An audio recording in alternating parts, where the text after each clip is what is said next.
Nagbiyahe mag-isa yung cake namin papuntang Boracay for today's video. Kamusta mga ka-Twin Bakers? So yan, ngayon lang tayo ulit nakapag-upload ng vlog. Medyo na-busy kami kasi nung weekend. So yung size nga pala ng cake natin dito ay 8x5. At yung top tier niya ay 5x5. Moist chocolate cake yung flavor. Water ganache yung filling. At kung nakikita nyo nga, ay fina-frostingan ko siya ng chocolate ganache. Kasi yung cake natin ngayon ay full fondant cake. So yan, nag-proceed nga ako dito sa top tier kasi chinil ko muna yung bottom tier. Then bumalik ako ulit dito. Salit-salitan ko lang silang fina-frostingan. Labas-pasok nga sila sa chiller. Way ko na kasi ito para mapakinis yung mga cakes. Yung ginamit ko nga palang chocolate brand dyan ay berries. Sa totoo nga, medyo struggle pa nga ako dito sa pagpapakinis. Kasi hindi naman palagi may pa-order kaming full fondant cake. Puro soft icing lang kasi talaga yung pinapagawa sa amin. At once in a blue moon lang talaga may magpagawa sa amin ng full fondant cake. Then yung next na ginawa ko dito ay nilagay ko tong 1 dozen na cupcake sa 7x10 na box. Dito ko nga nilagay para hindi na ako gagamit ng cupcake separator. Since yung mga cupcakes na ito ay bibiyahe, baka mag-dancing pa sila kapag gagamit ako ng cupcake separator. Mas okay na to kasi nagsisiksikan sila sa box. So syempre, same team lang din dun sa cake. Spider-Man din yung mga topper. Gumamit nga din pala ako ng Pietraco red at blue. Nag-add din nga pala ako ng purple dun sa blue para maging royal blue yung color niya. Then next, proceed tayo dito sa cake. Chinil ko nga muna itong mga cakes ito habang ginagawa ko yung mga cupcakes para medyo tumigas at matrim ko yung edges na part. Yung ginamit nga pala naming fondant dito sa pag-cover ng cake ay DLA, hindi na kami nag-DIY kasi medyo gahol na din sa oras. Yung unang plano ko nga dito isasaklob ko siya. Kaso habang kino-cover ko nga siya sa cake, hindi na maganda yung texture ng fondant. Nag-add kasi si Vera ng Tylose powder dito, knowing na sobrang sticky at malagkit yung fondant na to. Kaso yun nga, nagkaroon ng effect dun sa texture. Hindi ko na siya ma-troubleshoot kasi nag-dry na talaga siya. O nakikita nyo, diba, ang pangit. Habang ginagawa ko nga to, hindi ko matiis tignan. Kaya nag-decide na lang ako na kunin na lang. Then naisip ko nga na ipaniling method na lang yung pag-cover dito sa cake. Medyo nakaka-stress nga din that time kasi hindi din biro magmasa ng 1 kilong fondant. Feeling ko nga nakapag-workout ako dyan that time kasi pinagpawisan ako ng bongga. Yung next na ginawa ko dito ay finelaten ko nga to ng pahaba yung fondant. Kasi nga magpapaniling method nga tayo dito. Mineasure ko nga muna kung gaano kahaba yung fondant. Then mineasure ko din yung height ng cake ko. Medyo hindi naman ako na-stress gawin yung ganitong way. Basta meron lang mahabang ruler. Kaya wag na kayo magtaka kung bakit medyo pricey nga yung mga fondant cakes. Diba nakikita nyo naman kung gaano katrabahoso. Mula sa pag-frosting pala ng ganache, din sa pag-cover ng fondant, din gagawin mo pa yung details dito sa cake, tapos yung cost ng mga materials, labor pa ng baker, o diba ang bongga. Anyways guys, yung cake nga pala na to ay ipang-gift lang naman namin sa pamangkin namin. Pamangkin namin yun sa bunsong kapatid namin na lalaki. At sa Boracay nga sila nagsistay ngayon. Dati kasi nagpaplano kami na a-attend sa birthday niya this September. Kaso yun nga, medyo na short sa budget. Medyo mahina yung kitaan, charot. So in exchange,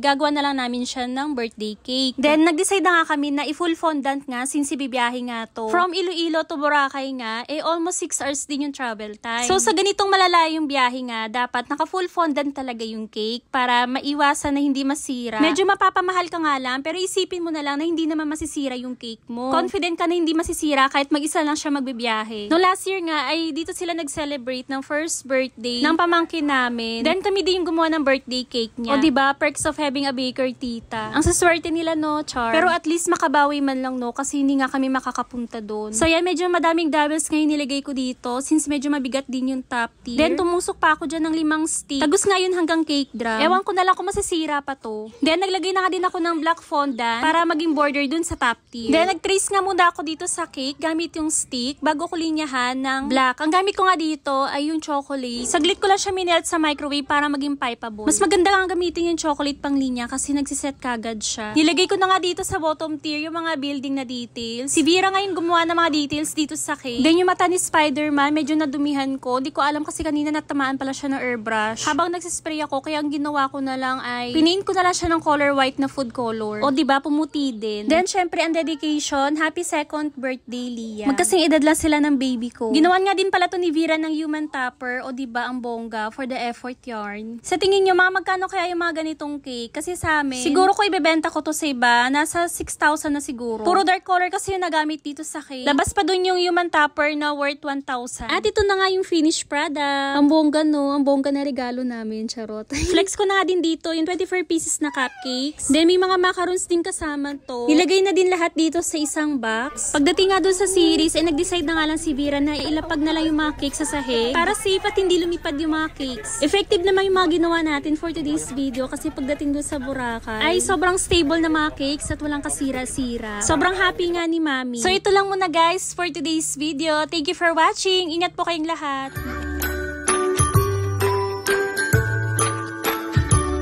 Happy birthday to you. Happy birthday to you.